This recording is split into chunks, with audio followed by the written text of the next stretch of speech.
Check out my coffee cup. Here, don't do that yet. Okay, well, that's fine. That's fine. This you can leave it all in here. Oh yeah, I'm gonna have to leave all that in there. No, they're talking about Texas. Oh my gosh. Where is Rose Horse Park? Where is that? I don't know. I hope you're in a good mood for today. I am. Okay, good. But back to the high school deal, dude, I do think it gives you an opportunity, and I hate that we talked about this at the very end of the video, but it does give you an opportunity. And I talked to you about this whenever you first showed me the video, is it gives you an opportunity to kind of, especially here in Texas, where there's having these huge high school tournaments. And I know that through the years, some of the biggest complaints I hear are coming from the high school fishing.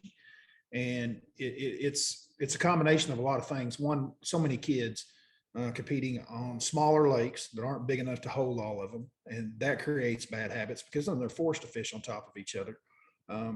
Probably one of the biggest concerns that I've had with it is all the accidents that they have. Some of the most fatalities and things that are just terrible things happen in tournaments are happening in high school fishing tournaments. And it's a residual of very inexperienced boat captains.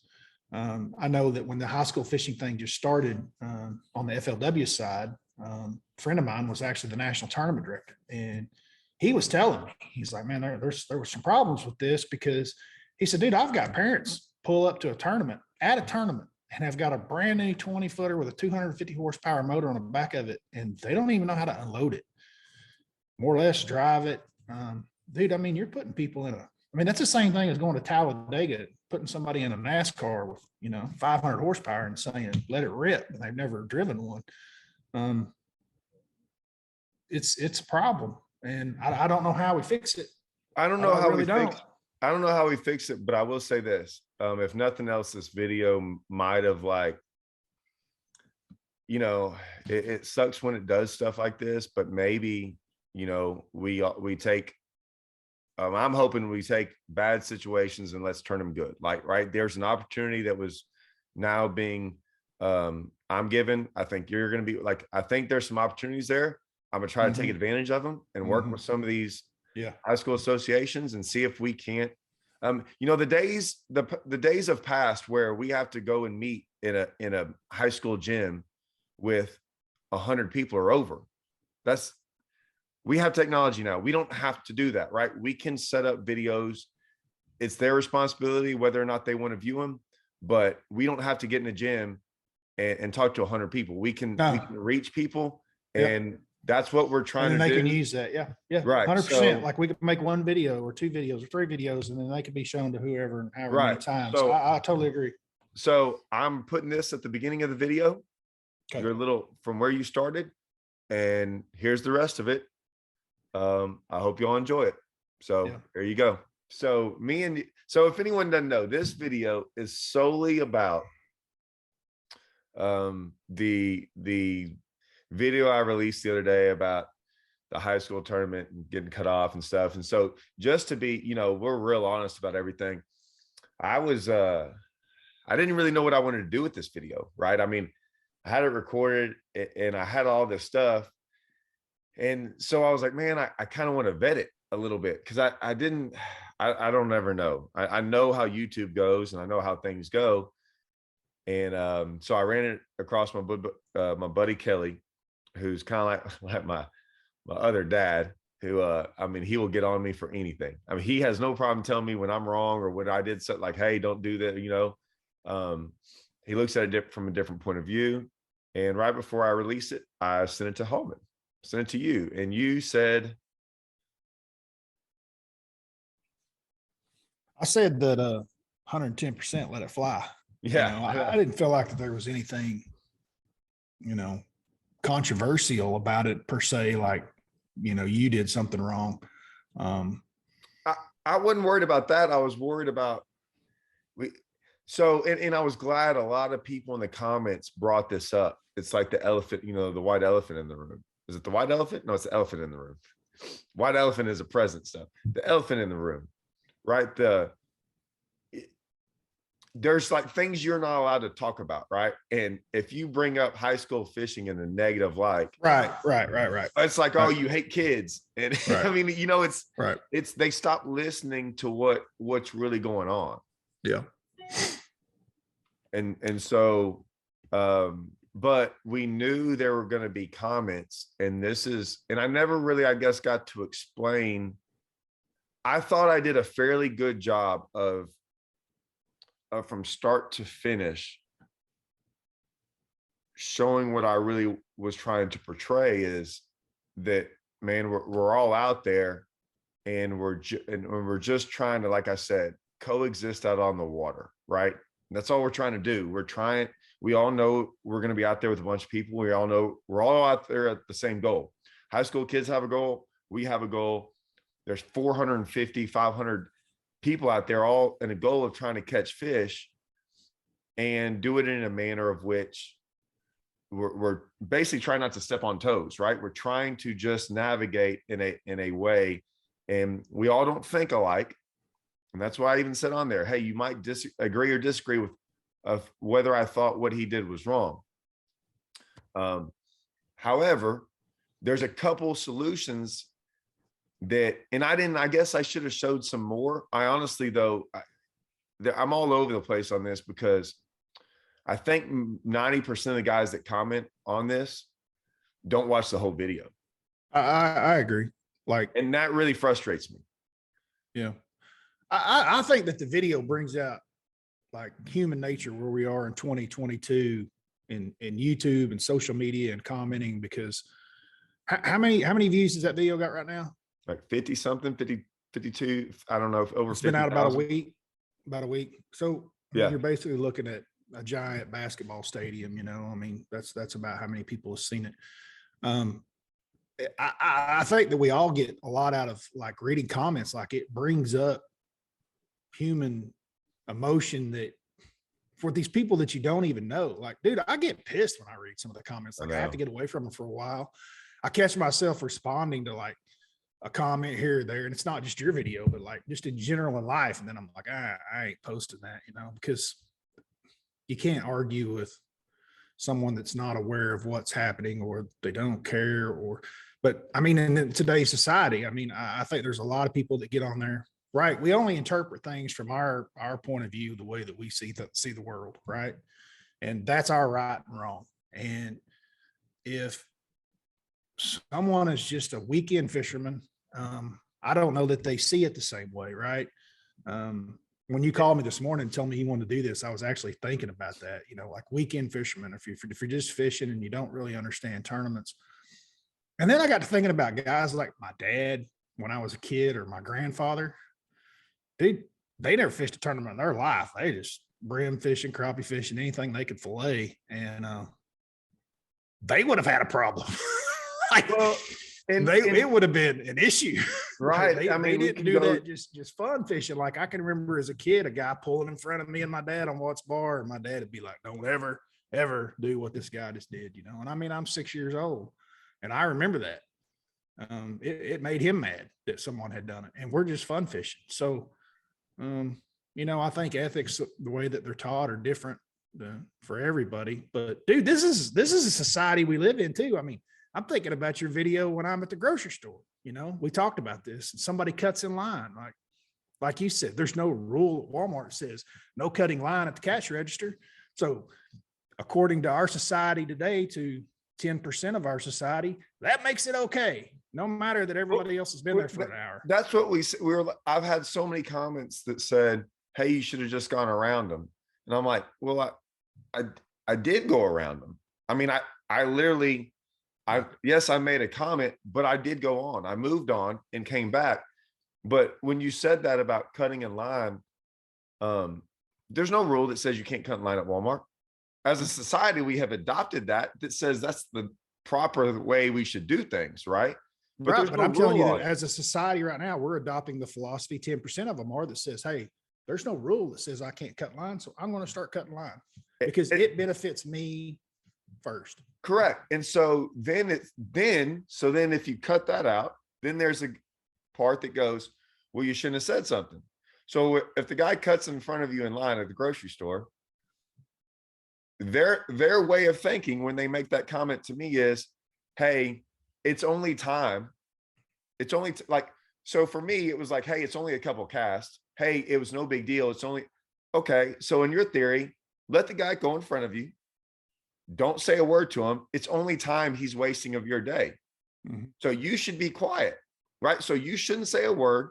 If he has kids, definitely don't say anything, because now you're Yep. now you're confronting someone with kids, Yep. and just let them go, because in all reality, it's just a little bit of time out of your day that guy's wasting. Now, Can I touch on the sight fish aspect of this too? Do you mind if I do? well, the site, there's To so me, it much makes a big that's, difference. And I feel like that's what a lot of people don't get out of that video. Like there's guys talking about, well, you didn't catch anything anyway. And I'm like, you definitely didn't watch the video.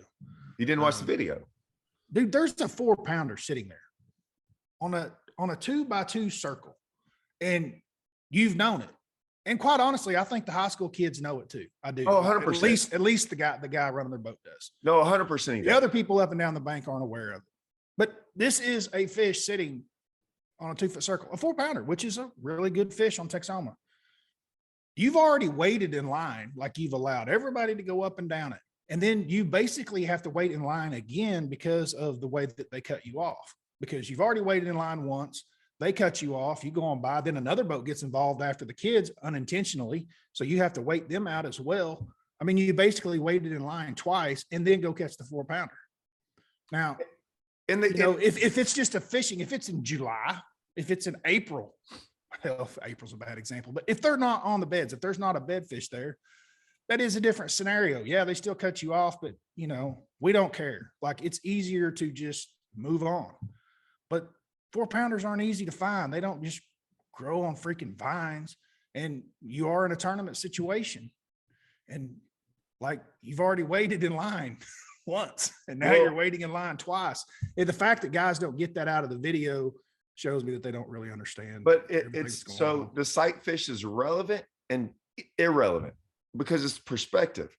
For me, it's relevant because I know it's there. But when I pull into that pocket and there's a guy sitting right on that point, fishing down the bank, some guy even today commented going, I mean, I can't even go into these comments because they're so ridiculous. I know. But the guy was like, well, it really matters about the wind. There's no wind that day, so it's hard to tell which wind.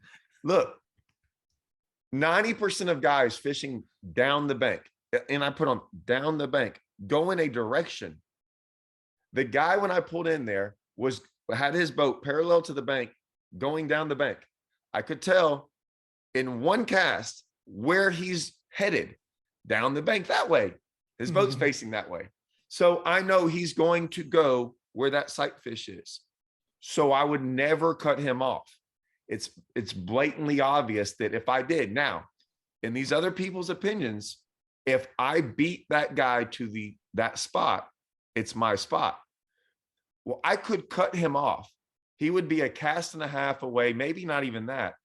And I could be like, I'm here first. Well, that guy doesn't know there's a sight fish there.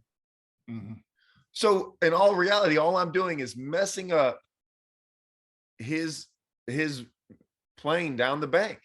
So the sight fish to me is relevant, but to him, let me tell you something. That dude don't care about no sight fish. He's wondering why in the heck I just pulled up a cast away from him while his next cast is about to be where my boat is, going, hey, I don't care about your sight fish.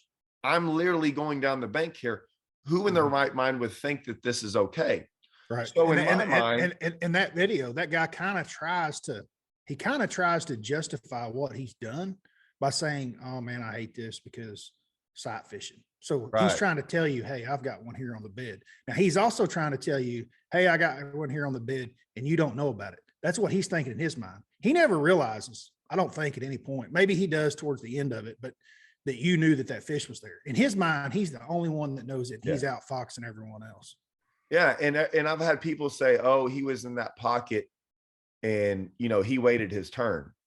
So then I had to go and explain everything. I'm like, guys, look, I'm not just randomly putting a video on here just to explain to everyone. So I got to go over this because I've had so many comments of just people that don't put everything. They don't, I guess they just don't know.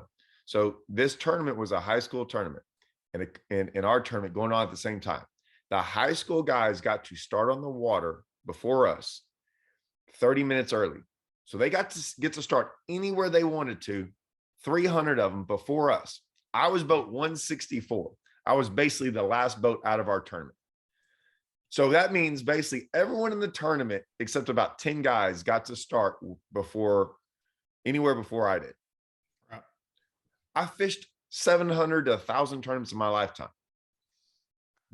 Look, this is part of our turn. Like, this is what I signed up for. I might get boat one, like I did at Ross Barnett. I might get last boat. It's all part of my game plan. I know what we get into. We all understand this. So when I went out there, I didn't go to that fish first. If someone wanted to start on it, someone started on it and caught it. It happened to tons of other sight fish that I knew about that day. Right. So I was like, man, I better just go fish and try to see if I can catch one first, right? Mm-hmm. And maybe get a bonus fish. Mm-hmm. I went and did that, came back an hour later. So now everyone's been able to fish for 2 hours already now in the tournament. I come back, roll in the pocket. There's people everywhere. Okay, no big deal. I'll find my place over here. Wait for everyone to get out of the way so I don't cut anyone off, and then I'll go in there. That's what I was doing. It's why I continue to let him and everyone else go back through there again. It's just like when I rolled up to all the other places that day, I already knew that anything that I went to had already been fished by two or three guys. I already knew that before the night before the tournament. I knew that. Right. So I'm okay with all that. I was probably in a really good state of mind because I'm like, this is what it is. So let's just go out there and see what we can do and make the best of it. And so in my head, I'm like, I have some sneaky fish. When I call sneaky fish that I thought maybe people wouldn't find, wouldn't see, couldn't catch. And I went and did my thing on Take Some and caught them. But like I said, I did it in a manner of which, and I had other videos. I wasn't going to make an hour-long videos of one other time, I rolled up and there was a guy fishing around, and I was like, I kind of was hanging out. He kept on looking back at me, and I'm like, hey man, and I'm in the middle of the pocket, just in the boat, like kind of being a creeper, right? It looks like I am. And I said, hey man, do your thing. There's a sight fish up there. I'm just kind of waiting around. And he laughed. He said, well, if it's up there, I'm going to go catch it. I'm like, hey man, go for it. Well, he didn't know where it was, but he made a couple more casts. And basically I was letting him know, I know I'm back here just kind of being weird out here, hanging out in the middle of the pocket. But I was like, do your thing. If it takes you 30 minutes, that's fine. I got time, because I know it's a 4-pounder up there. And he kind of joked around. He said, I don't even want to fish for it. You fish for it, like jokingly. And we laughed about it. I talked to him, and, and then I got on the trolling motor, trolled up there and caught it. He didn't want to sight fish. So it wasn't no big deal, but all these interactions I had with people were normal. What bothered me, I guess, so much about some of these comments is, and I really didn't, I got a lot of phone calls. A lot of people don't know what happened as a result of this. And this is kind of what I was worried about, or I didn't know how it would play out. Both tournament directors from that high school event have been in contact with me. I've been in contact with quite a few people. I've been in contact with quite a few high school associations. Once the video came out, they contacted you? Yes. In the video, if you notice, my co-angler asked me, he said, hey, what's the deal with that platform? And I was like, man, I don't know. There's a lot going on back there, and I just didn't want to comment on it. Now, in our rules, we've been doing this a long time, and that's what I kind of wanted to bring up when you asked about, hey, is this fun fishing, fun fishermen compared to tournament fishermen? Mm-hmm. There is a big difference, guys, between fun fishing and tournament fishing. The reason is we have rules in tournaments. There are rules we cannot break. One of them was I couldn't go into Catfish Bay where the tournament was out of. I couldn't go in that whole entire marina. High school kids could, but we couldn't. There's sometimes 40, 50, 60 rules that we all have to know before we fish a tournament. And within those rules, there's sportsmanlike stuff. Like, we can't just go do anything we want to out on the water. We signed up for this. So it is not like normal everyday weekend fishermen. We have to, abide by certain rules. So with that being said, there's a platform rule in most of our events where you're not allowed to be on a raised platform on a boat. They did this, like I said, we used to have rules. I don't know if people know this. You couldn't have rods over 8 foot long. That's because the platform rule has been around since the early 90s. I mean, correct. that all started around Lake Fork and, late 80s, early 90s. But we also don't have dads in our boats or captains or whoever they are. So the high school deal, I have not been able to do high school stuff when we were when high school was coming out and the tour was going on. When we were on tour, we were not allowed to participate in high school events and take people out because understand, I don't know if y'all realize they would think that it's an advantage because the touring guys taking out high school kids and now the high school kids have an advantage. I get it, whatever, but I don't know all the rules to the high school fishing. Never claim to. I don't either. But I don't do them. I don't do those high school stuff. My kids aren't in high school, so I've never done them.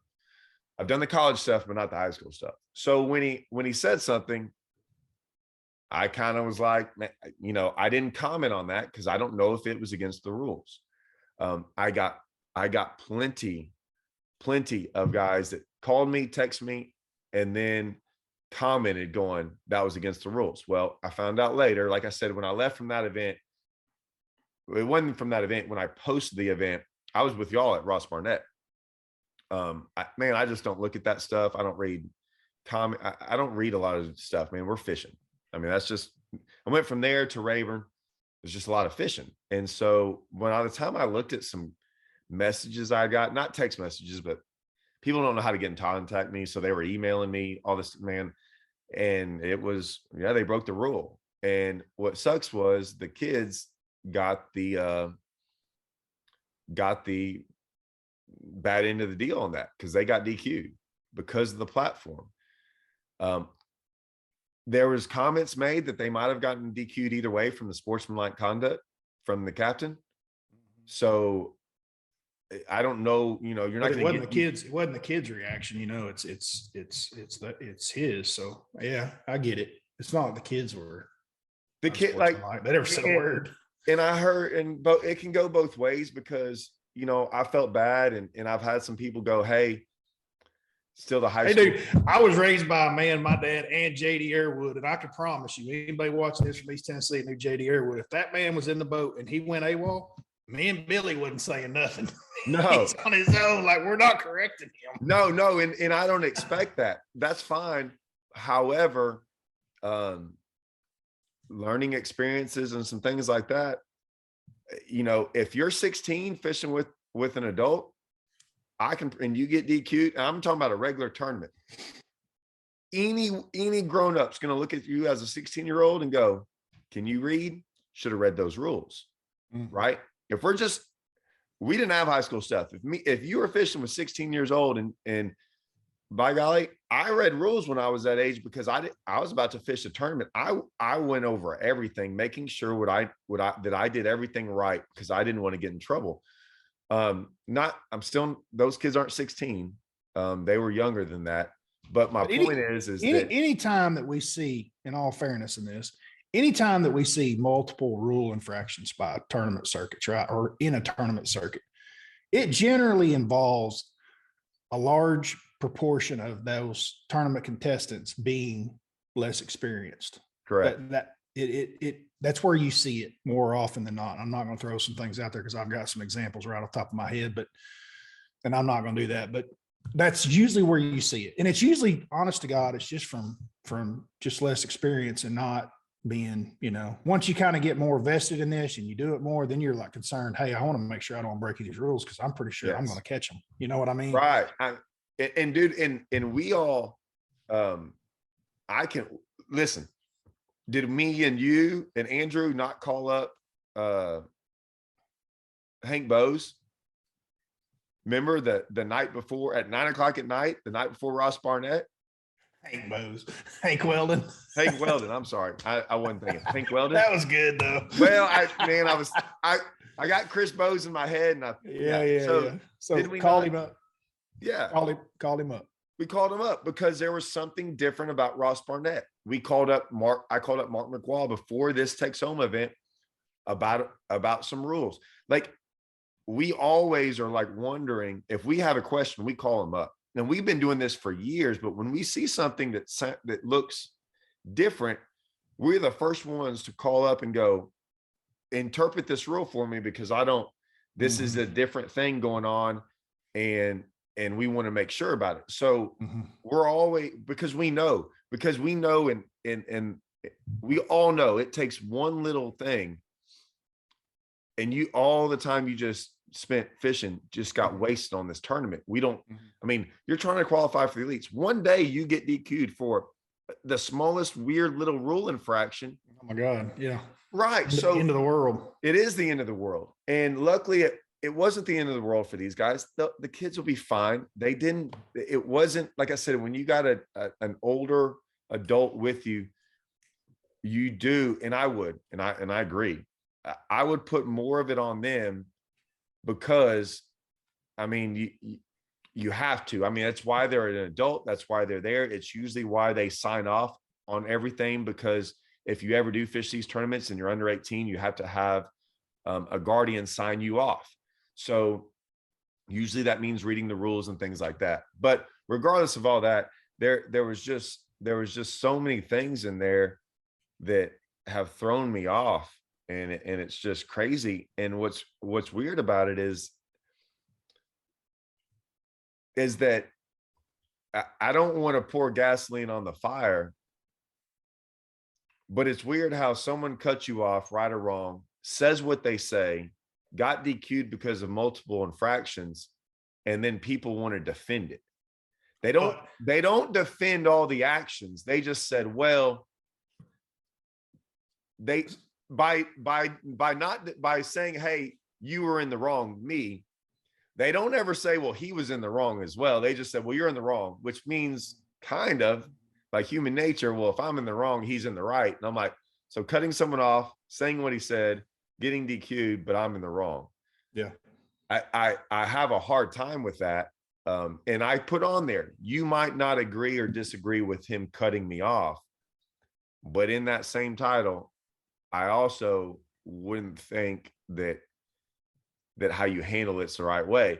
And I've had some people go, well, maybe he didn't see you. Like I said, look, man, I put in that video clearly things that were said. And he, in that conversation, he said, well, you were right there on that point. Well, that clearly states that he saw me. He knew where I was at. It was literally the same place that other guy was. Yes. I put arrows to show that, like, this is where it all went down. And if you look at him to where that was, you're like, oh yeah, that's like a castaway. Me and Andrew, I don't know if you know this, me and Andrew are like, hey, by the way, we're going to do a seminar on, we're not going to do a seminar. We're going to do a video on YouTube camera distances, right? Like GoPro. Yeah. And I noticed, I think that was something else that came up with this video and some of the comments that came back. And you and I are very aware of what happens with the cameras and how far it makes things look away. It's just like your rear view mirror, you know, objects are closer than they appear. But we're running those GoPro cameras on our boats, and they're on this deal called Super View, which is this super wide angle. And what that does is it makes things that are further out there look a lot further than what they are. Like, you know, dude, the best example of this is on the front deck of your boat. So we're talking 15 foot from where our camera's set up to the front deck. We will, if you catch a 7-pounder and never leave the front deck of your boat and hold it up. And I can't, because the guys that don't know this, they'll look at it and go, what's the big deal about, and you move it up to that camera, they're like, oh my gosh, that's a big one. And we're like, that's 15 foot. A 7-pounder looks about like a 2.5-pounder. Right. And then you bring it up where it's proportion with you next to the camera, and they're like, oh, that thing's huge. I'm like, yeah. And the reason that we run it on that super wide is that in that 15 foot of the front of the boat, if you land a 7-pounder and you stay on the front deck, you can pretty much see from side to side, you know. And that's also why, like, you know, you see all the strikes and stuff off of that camera angle. And I mean, dude, that's way out there off to the side, you know, and it's picking that up. So that's what makes that distance. And we do that for the viewer. Right. So the viewer can see what we're doing, how we're doing things. So it was like, well, he was, you know, I've had guys like, well, you know, he was already fishing the spot. I'm like, once again, I put on there, the guy was driving the boat, like idling. and then shut it off and got on the thing. And they're like, well, he was already there. I'm like, well, yes, I can idle up right in front of you and put the trolling motor down. It was always that rule with, this was the dumbest rule. I thought this was a dumb rule, but it was the anchor rule. So there used to be these rules, they're probably still out there, that if you're not allowed 25 yards to another boat and like 50 yards from an anchored boat with their trolling motor up. Mhm. And if you're out there fishing, say, like say you're in like 5 foot of water fishing by yourself, and the guy pulls up to you, right? And you're on your trolling motor because there's no wind, right? So you're just barely, you're not even moving really. The guy pulls up to you, boat to boat, puts up, throws his trolling motor up, puts down his power poles and goes, hey, you have to leave. I'm anchored. Well, by the rule, you do, but you're like, dude, I've been here for an hour. And you're like, yeah, but my trolling motor's up and I'm anchored. You got to leave now. It says in the rules. That's really not the spirit of the rule, right? Like, I don't even like saying that, but like, that's not what the rule was there for. So it was like, well, he got to that spot first. And I'm like, it doesn't matter that if it's a spot or not. It's just like, I wasn't trying to race him. I didn't think someone would actually go and do that. Like, yeah, I could have been on high and beat him, but I was like, I just didn't think, I thought he was like maybe going to veer off and fish that. Like, I didn't think he was just going to go where I couldn't make a cast anymore. Because where he was at before he ever made it, they were like, well, he was fishing already. No, he wasn't. I literally said on the video, look, that's their first cast. Right. I could have made a cast to the sight fish from where I was at. But why would I? That would be dumb. That would be dumb. So I was like, it's just frustrating. So where we are now, honest to God, is like when you called me and said, hey, dude, I've got a video put together and I really kind of want your opinion on what I should do with this and can I put it out, things like that. And what do you think of it? I told you after I watched it, definitely drop it, definitely use it. But I also told you, I was like, dude, you're not going to be able to change everyone's opinions that come in on the comments. So don't try to fight everybody that comes in and says you're wrong. And I don't know what it is about us and human nature that you want to defend your stance that you're correct and that, you know, that it's right and that it's wrong. But you feel that way. And I do too. I mean, when I read it, like I say, I get aggravated too. But like I say, I don't think, you know, I try to come up with why other people see it differently. And I think that it's from a lot of it's, you know, their personal perspective in life and what their experiences are. And that's what they're drawing their right and wrong from. And it's different than ours. But, you know, dude, to just keep going over those comments. I mean, at some point you just got to sit back, relax and go, the whole world's not going to agree with me. No. And I've got like, even this video. So I told Hallman, I said, hey, you know what? I'm not going to probably the last comment I'll ever reply on. I was like, but what I might do, I might just copy and share this video to it. And like, here's my response. Here's my response to all the things. And like I said, I mean, people are going to watch this video and still not agree. And that's fine. I mean, like I said, I will say that if you read the comments, you'll read, I'd say 90% of them are people like, they're the ones that say you shouldn't have said anything. I get it. Like I do, man. I try to turn the other cheek a lot, but what happens is in life in general, if everyone just turns the other cheek all the time, and I don't have a problem doing that, but turning the other cheek isn't saying we're not, you know, that I'm not going to hit you, but there's nothing wrong with having a dialogue. And I think that's what I wanted to express to people. And if I wanted to talk to people about this stuff is, look, in that video with everyone, and most of my videos when I have when on the water, how many times do we have conversations with people on the water a day? How many? I'd say I average 5 conversations a day. 5 conversations a day. The ones where, and it's usually, hey, what's going on? There's people on the bank. Like, we're always talking about food. Like, you know, they're all like, hey, man, y'all need to come eat. And like, I wish I was doing what you were doing. Like all these conversations, we have them constantly. And the conversation is usually what puts everyone at ease, right? Me talking right after that video, that guy that did a circle, he did a U-turn. He wanted to come back down that bank and we were going to meet down the middle. This is the other video where you meet down the middle and one person goes one way and the other. This is that video still people can't figure out. But I said, if I looked at him and go, which way? Which means, do you want the inside or outside? And he is like, I'll take the outside. I'm like, hey man, okay, I don't care either.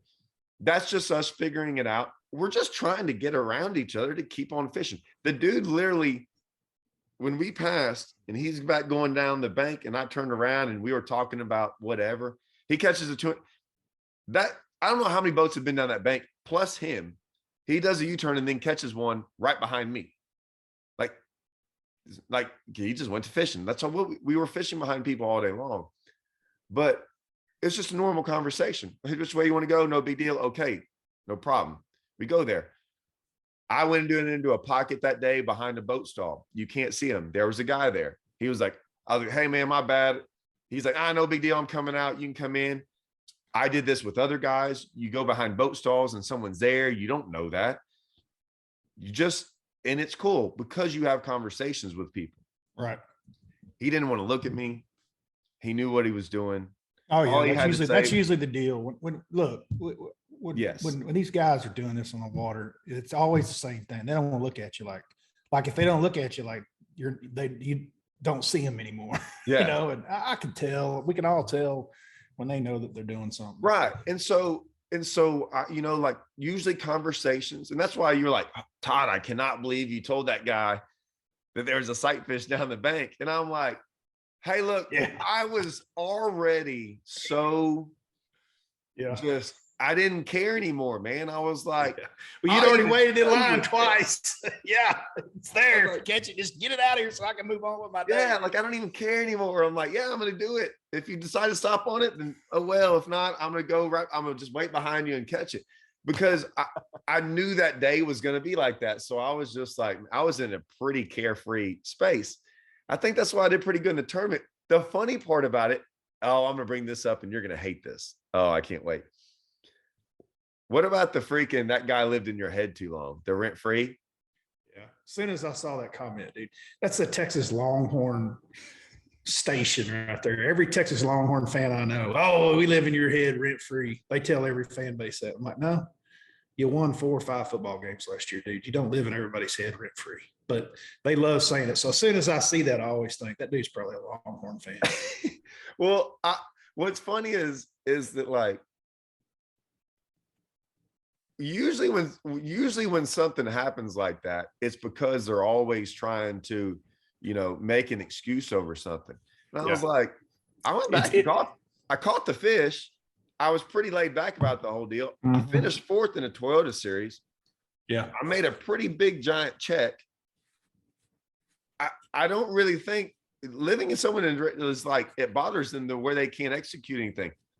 I think I might have fished one of the best flawless tournaments I've had in a long time. And I'm going, yeah, I don't think you do realize, man, I have been a part of stuff like this for the last 30 years of my life.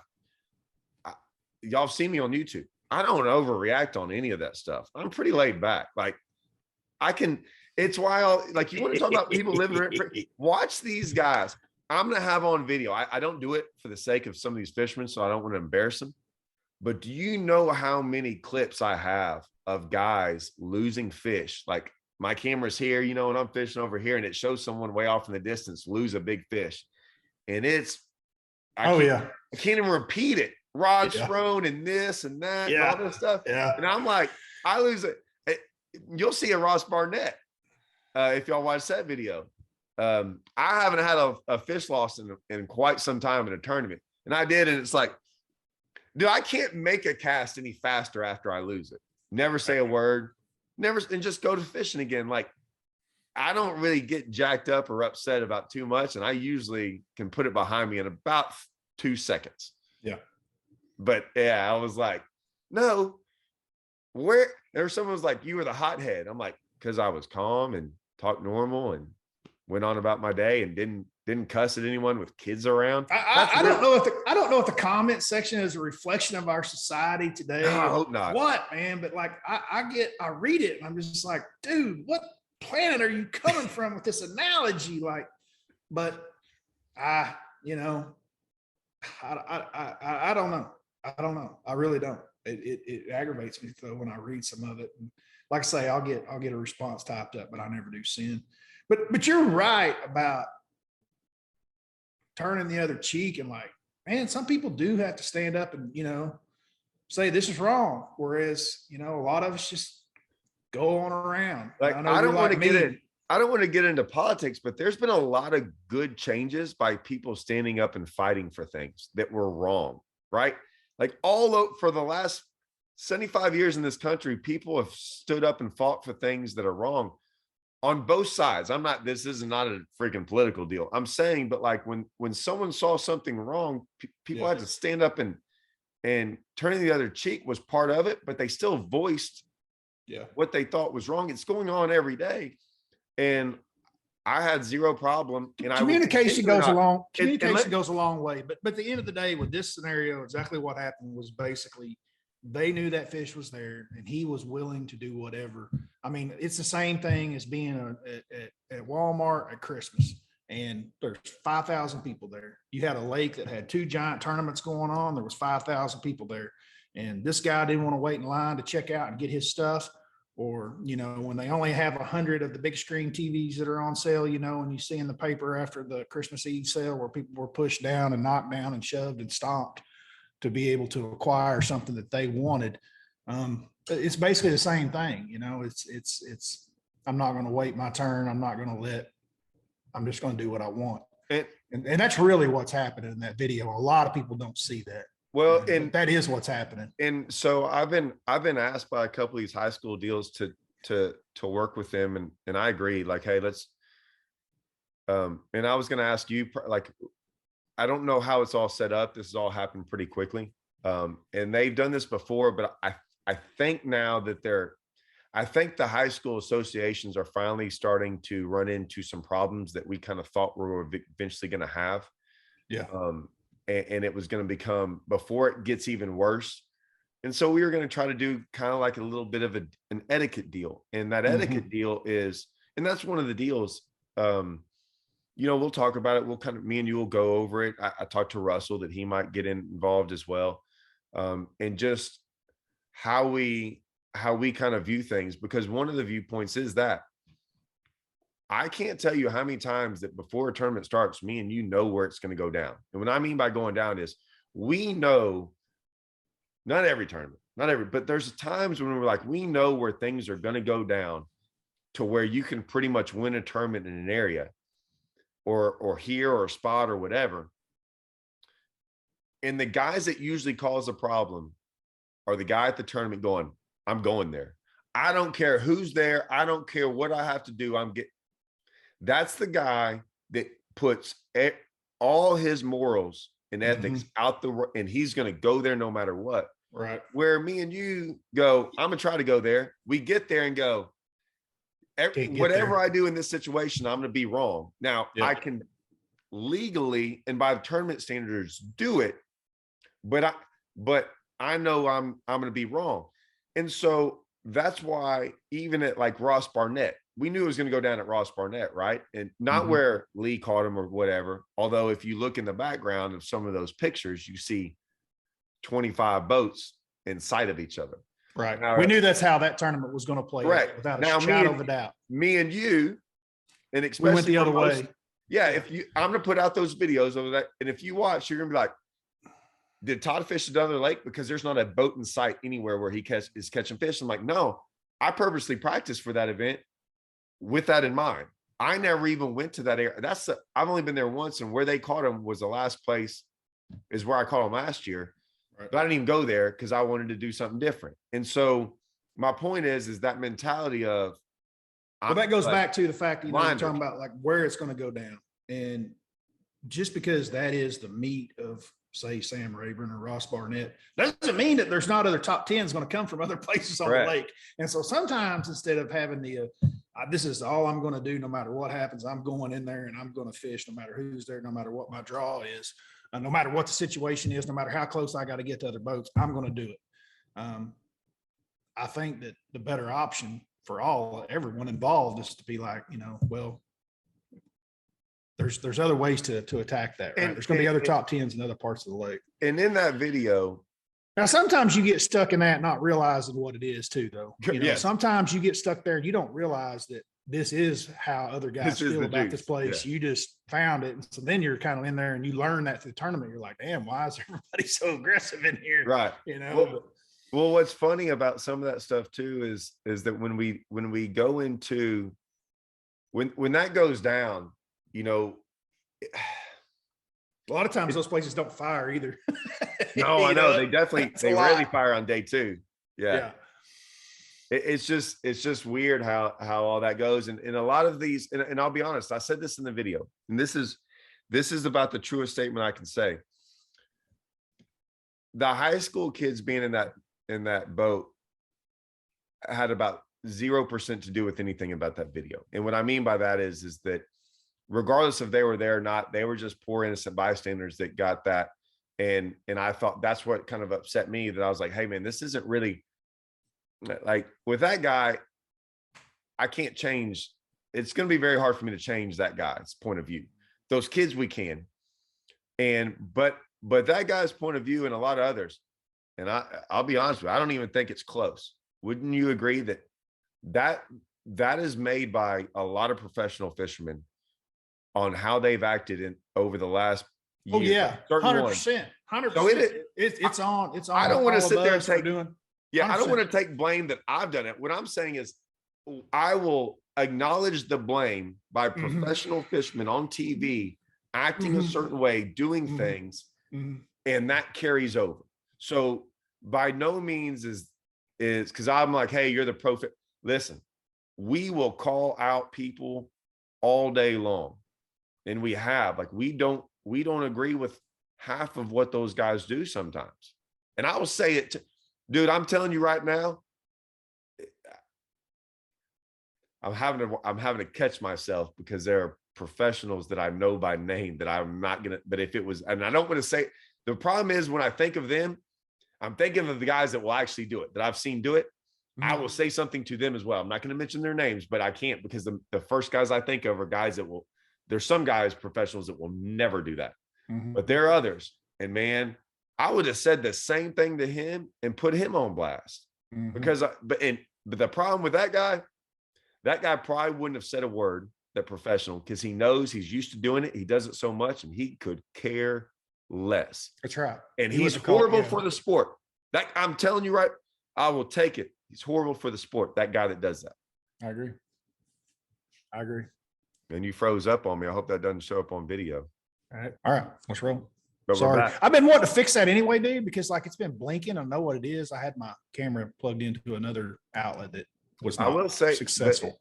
I will say right now though, you're delayed. Really? You're not delayed, but you're moving in frames. It's very cutty. Yeah, I don't see it from my end, so it'll probably be all right once you start it up. Well, I'm good. I just wanted to talk it out and just share our points of view on this, and like I said, there's still going to be some guys that don't agree, and I get it. I guess I get it. I mean, I don't fully get it. Maybe I'm just saying that. Well, like I told you in the beginning, we can't change everybody's opinion. They're going to have it, and I'm just like you. I read comments in there, and I'm like, what? And what did they watch? What did they see? What did they not understand? But they obviously don't. They thought I've been saying this. I'm like, hey, this isn't storytelling time. This isn't me telling a story. This is one guy put on there, hey man, you can control all the editing and audio. Yeah. I go,